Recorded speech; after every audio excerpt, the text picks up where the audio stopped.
Ibrahim Raisi, Iran's infamous president, has died in a helicopter crash. I'm here to remind you a pattern you did not think about. Remember when Turkish lawmaker Hasan Bitmez said that Israel will suffer Allah's wrath and got a heart attack and died? Kurtulsanız vicdan azabından kurtulamayacaksınız. Vicdan azabından kurtulsanız tarihin azabından kurtulamayacaksınız. Tarihin azabından kurtulsanız Allah'ın gazabından kurtulamayacaksınız. Hepinizi saygıyla selamlıyorum. President Ibrahim Raisi wished Israel's destruction, and look what happened to him. Don't mess with the God of Israel. Known as the Butcher, during his years as the Chief of Justice in Iran, Raisi ordered the execution of over 4,000 political prisoners. For over a decade, the Iranian people have lived under his oppressive rule, and today they celebrate the end of a tyrant. But it's not really the end, and I'll explain. Raisi's career was built on blood. Before becoming president, he was the Chief of Justice, where he earned his brutal nickname, the Butcher. He was cruel, fiercely loyal to the Supreme Leader Khamenei, and said multiple times that Israel will cease to exist.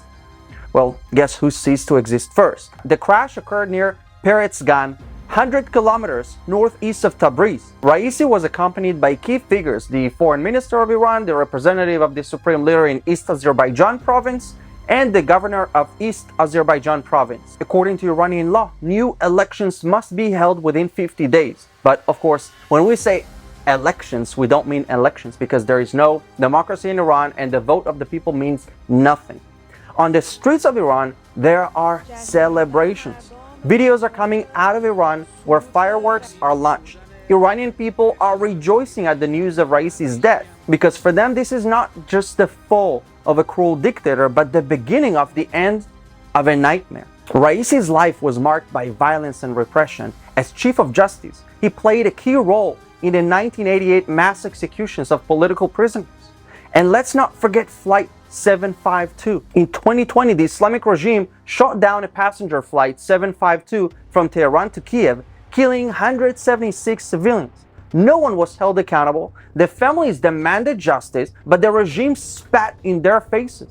The international community must stand with the Iranian people now more than ever. Raisi's death could mark a turning point in Iran's history. This is a chance for the people to reclaim their freedom from the oppressive grip of the Islamic Republic. Now, as always, pro-regime activists are already conspiring and blaming Israel for the crash online, and this could mean escalation because if the Islamic regime will officially blame Israel as well, then it could probably affect the situation with the war in the north. Now, the reason I'm saying this is because Iran's leadership, the regime's leadership, has a history of using external enemies to unite the country and distract from internal issues.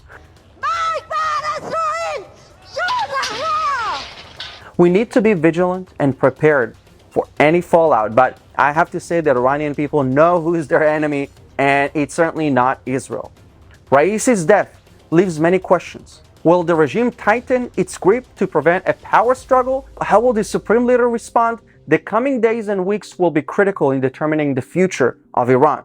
The people of Iran have shown immense courage and resilience. They are celebrating now, but the fight for freedom is far from over. We must support their struggle and stand against the tyrannical regime that has caused so much suffering.